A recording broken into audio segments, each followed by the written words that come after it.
Kaimin ahile rasit ahin.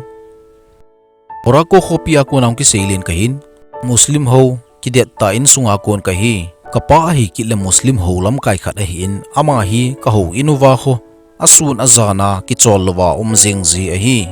Ni eletsa ho zo siong hi cha ko na chei su tu pe zingzi wahin. Ma athi nung teng zong le acha te hin khat bein kahin hial diu hi akinep na ahi. Iti chu hi zin ke zong kumli ka hi bewa kon chun. Ho inin ay puile zin Islam ho hi nasatain ay nahile. Atha nom ple zingin ay nakinyap pi ple zingi. Chapa khat ay hial thaiding kanay tay anatiji. Uran chu ken zong kana simsim zing ziin kumli a kon chun. Kumsom ka hi ka hi het so ding kanati hi. Azi chu kumsom chan la be a hi kuran hi het so anangai zi a hi.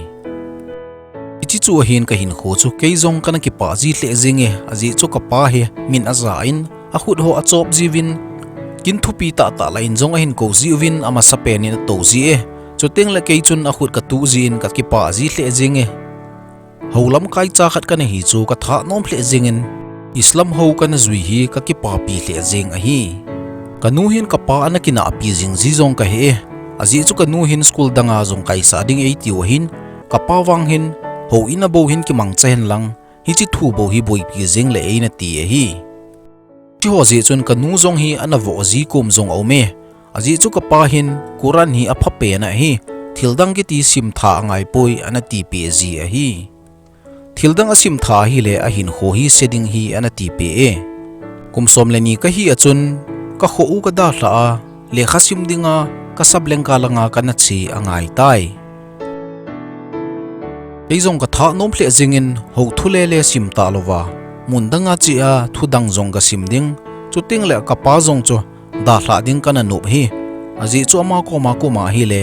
ka free theipon hin khozong ka nup sa poi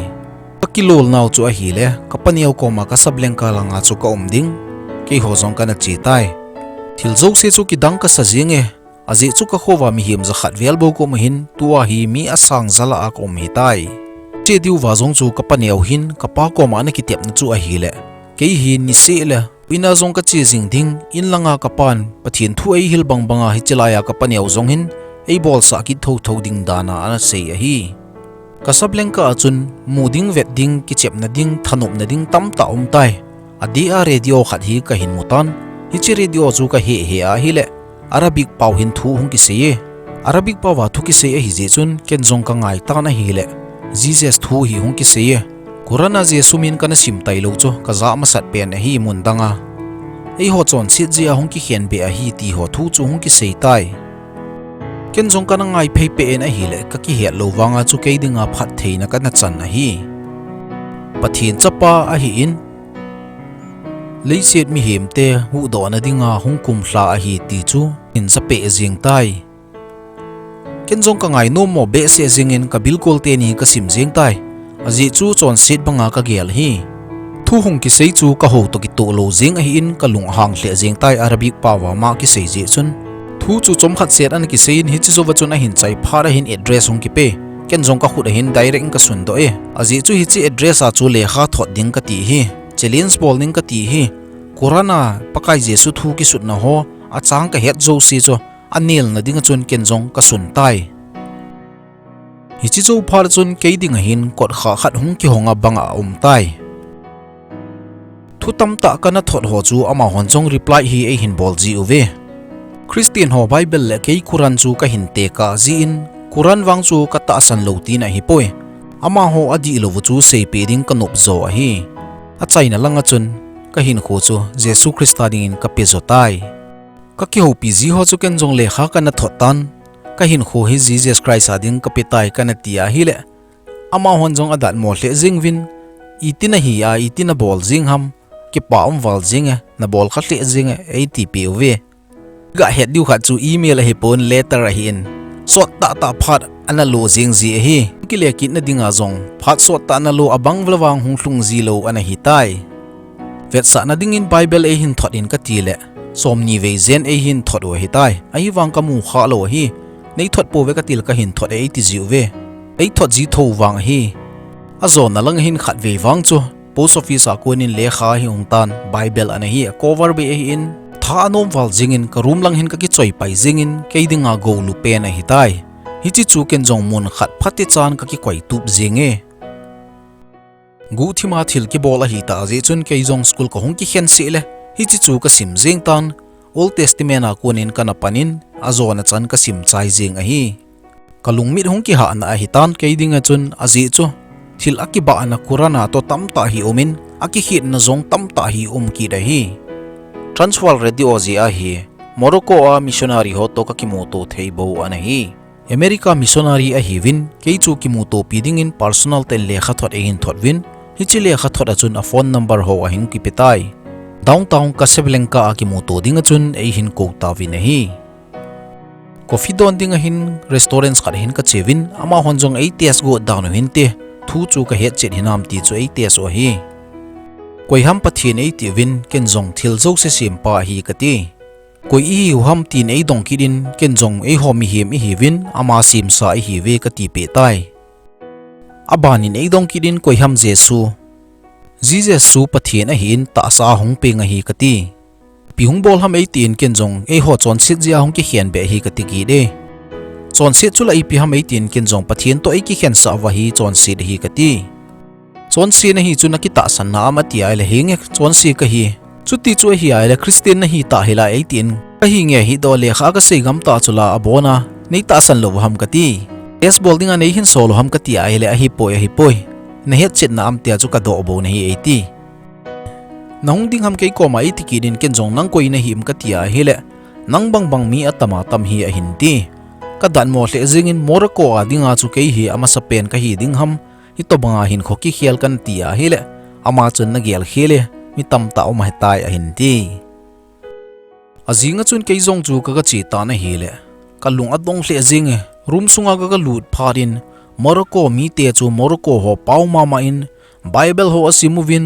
tau na ho amangovin la ho asawin anop sa thei hle jingwe kalung dong hle jinga hitai acha don ho achang thla ne ho zong Morocco abo ke zong Morocco ho ka hi kit ke bang ngen a hi ve radio akona pathin thu ka ki chu Bible class ho kala ama ho zong chu hichit ngen chu ana hi ki din athusim ho zong chu ke ya banga Muslim ho di ta ko na hichi Christiana hi hunglut ngen ani hi ve hichi ho zo se kamu chun ke ding chun ki til khom hle jeng in hi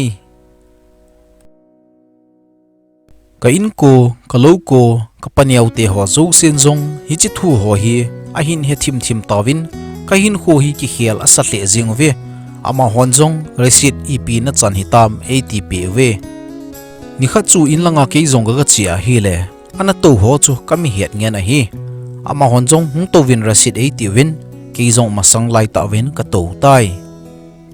receipt Christian na hi ha Muslim na hi ham ti chun ei hin dong ta ve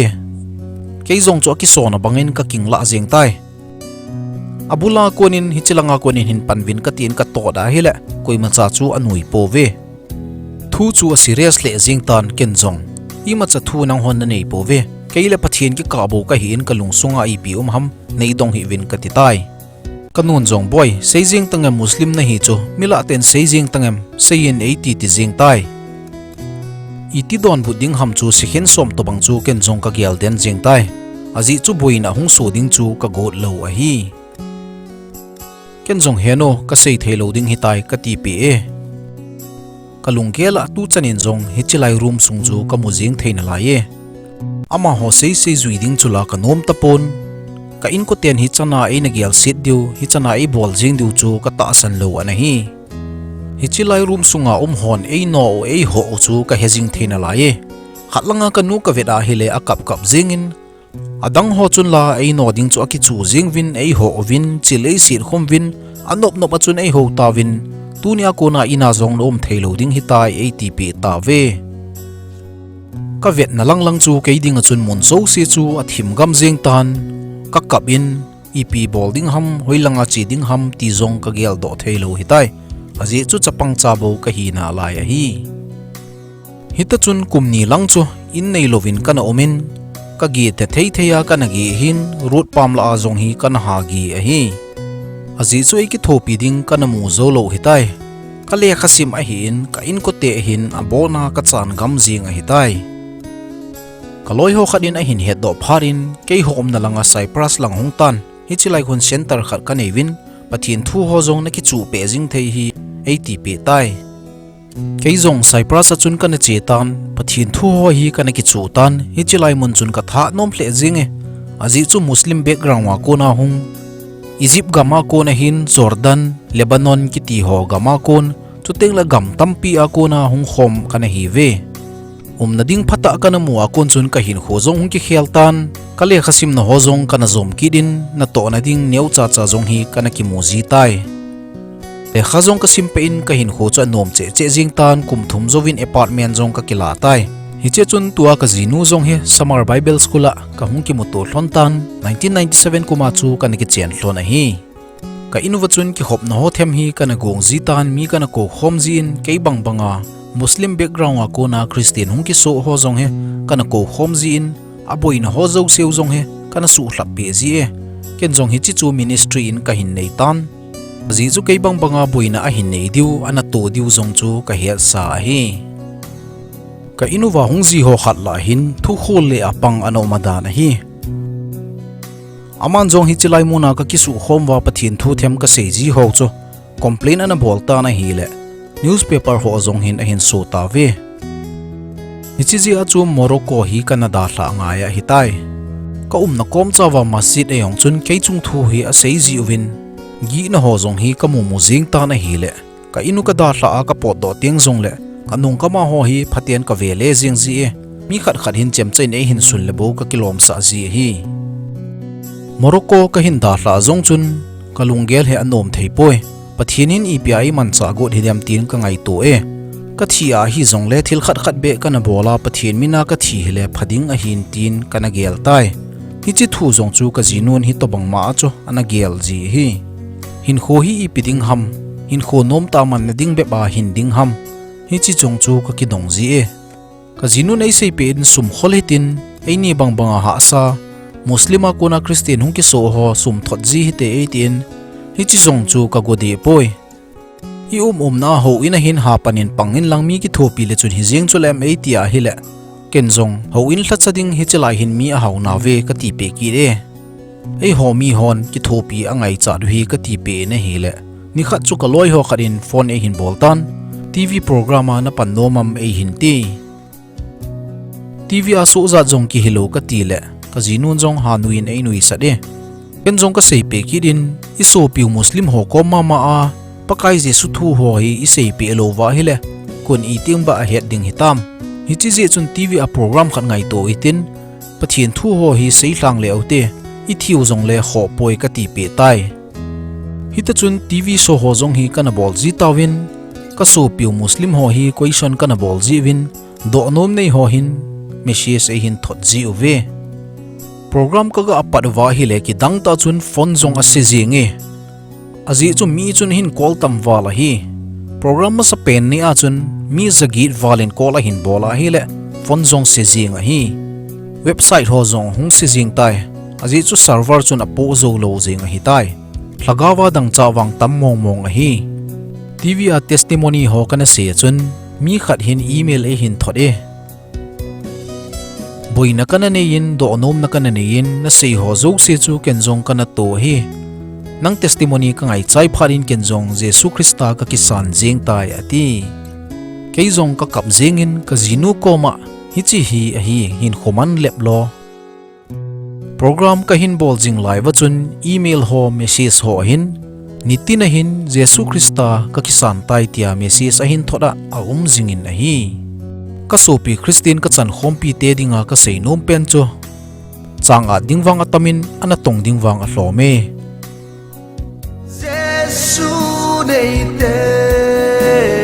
dang lam na chu ikim malung oi hi a hi